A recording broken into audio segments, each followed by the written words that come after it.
This year has brought us a lot of great anime to watch, and today we're going to focus on the top 10 best action series of 2020. If you enjoy top 10 anime content, please make sure to subscribe and hit the bell icon to never miss an upload, and like the video if you enjoy as this helps out a lot. Also make sure to comment on what you'd like to see. In fact, this was suggested by a subscriber and made into an actual video, so please feel free to do the same. Now to continue. After an enthusiastic invitation from her friend, our protagonist reluctantly agrees to try a very popular online game, played by thousands of people across Japan called New World Online. Naming her in-game character Maple, she sets out on her journey. As a complete novice to such games, she places all of her stat points into defense, desiring to not get hurt. With not a single point in any other stat, she has very high defense. Due to this fact, Maple acquires overpowered skills and powerful items as she plays, allowing her to defeat most enemies in a single hit.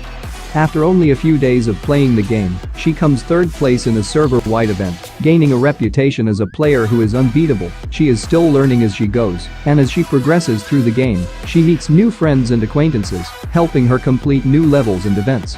Through all of her adventures, there's a ton of action and very nice placed comedy, a must-watch on our list. Kotoko became the god of wisdom to the supernatural beings and spends her days solving problems for them. However, the boy who she fell head over heels for, Kuro, a university student, whose long-term relationship ended with an unfortunate breakup. Kotoko harbors feelings for him and suspects that something supernatural lurks within his harmless appearance, so she asks Kuro for his assistance in helping out the supernatural beings. The two of them then face various mysterious incidents involving the supernatural in this action mystery series. Find out where these fantastical incidents lead them and what will happen with Kotoko's crush. An ordinary high school student receives an invitation email to try a mysterious app called Darwin's game. Upon launching the app, he is drawn into a game where players fight one another using unique superpowers. Without knowing the reason for all this, can he fight to survive furious battles against the powerful players who attack him? Find out if he does in this action-packed series. We have an average high school student, but with one secret, he can turn into a monster. He doesn't know how or why he got his abilities, only that he would prefer no one knows about them. One night, he finds a building ablaze with a girl trapped inside. Deciding to save her, he transforms and carries her to safety, but accidentally drops his phone. The next day, the girl he saved found him and confronts him about his monster identity. She even goes so far as to push him off the school roof to prove her theory after he denies her allegations. Desperate to survive, he transforms, and she snaps a picture in order to blackmail him into telling her everything he knows about monsters, which, ironically, isn't much. As it turns out, she has a secret of her own. She has been searching for her sister, who also became a monster. So they team up to track her down, but they aren't the only ones searching for answers. Throughout history, humans have been on bad terms with beastmen, a species capable of changing shape due to their genetic beast factor. Because of this conflict, beastmen have been forced into hiding. Anima City serves as a safe haven for these oppressed individuals to live free from human interference. During a festival celebrating the town's 10th anniversary, Michiru Kajimori, a human who suddenly turned into a tanuki, finds that Anima City is a far cry from paradise. After witnessing an explosion in the square, she is confronted by Shiru Agami, a seemingly indestructible wolf and sworn protector of all beastmen. As they pursue the criminals behind the bombing, the two discover that Michiru is anything but an ordinary beastman and look to investigate her mysterious past and uncanny abilities. Could she turn out to be the missing link between humans and beastmen?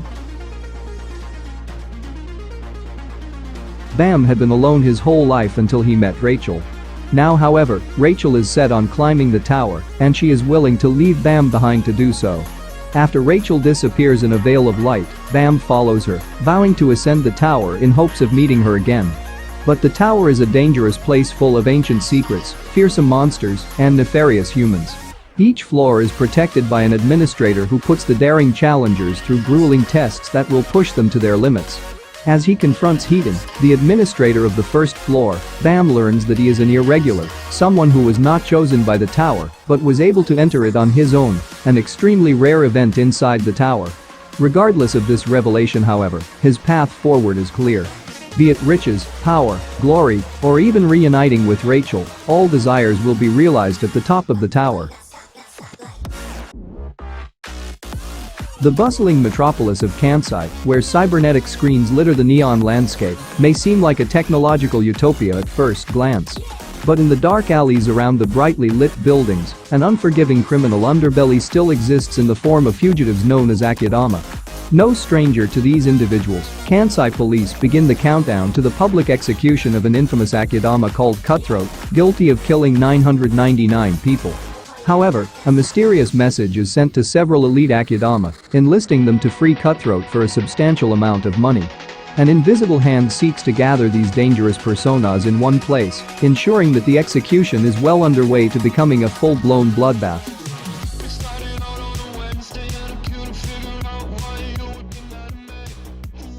Whole, a dark, decrepit, and disorderly district where the strong prey on the weak and death is an ordinary occurrence, is all but befitting of the name given to it. A realm separated from law and ethics, it is a testing ground to the magic users who dominate it.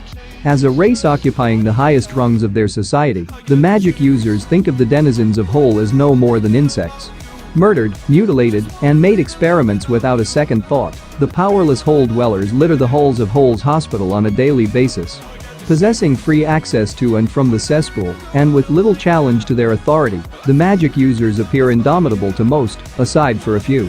Kaiman, more reptile than man, is one such individual.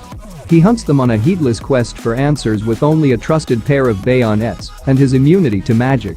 Cursed by his appearance and tormented by nightmares, magic users are his only clue to restoring his life to normal. With his biggest obstacle being his stomach, his female companion Nikedu, who runs the restaurant Hungry Bug, is his greatest ally. Set in a gritty world of hellish design, Dorohedoro manages a healthy blend of comedy and lightheartedness with death and carnage. Taking plenty of twists and turns while following the lives of Whole's residents, it weaves a unique world of unearthly origin and dreary appearance, not for the squeamish or easily disturbed.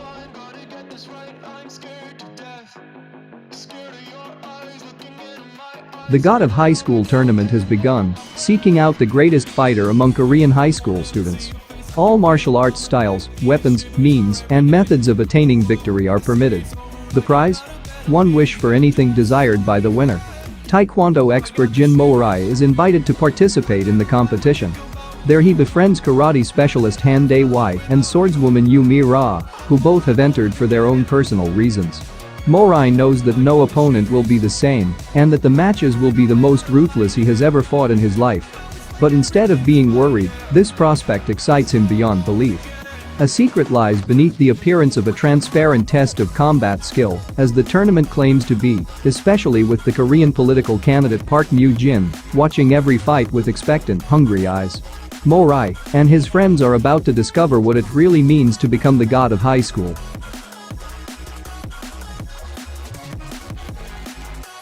And now, for our number 1 spot, we have Jujutsu Kaisen. It has been leading the rankings in Shonen Jump within the past few months.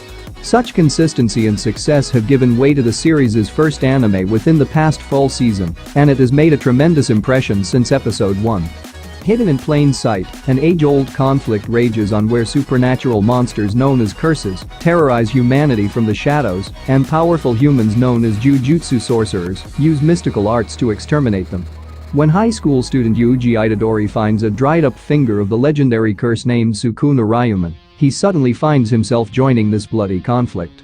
Attacked by a curse attracted to the finger's power, Yuji makes a reckless decision to protect himself, gaining the power to combat curses in the process, but also unwittingly unleashing the malicious Sukuna into the world once more. Though Yuji can control and confine Sukuna to his own body, the Jujutsu world classifies Yuji as a dangerous, high-level curse who must be exterminated. Detained and sentenced to death, Yuji meets Satoru, a teacher at Jujutsu High School, who explains that despite his imminent execution, there is an alternative for him. Being a rare vessel to Sukuna, if Yuji were to die, then Sukuna would perish too. Therefore, if Yuji were to consume the many other remnants of Sukuna, then Yuji's subsequent execution would truly eradicate the malicious demon.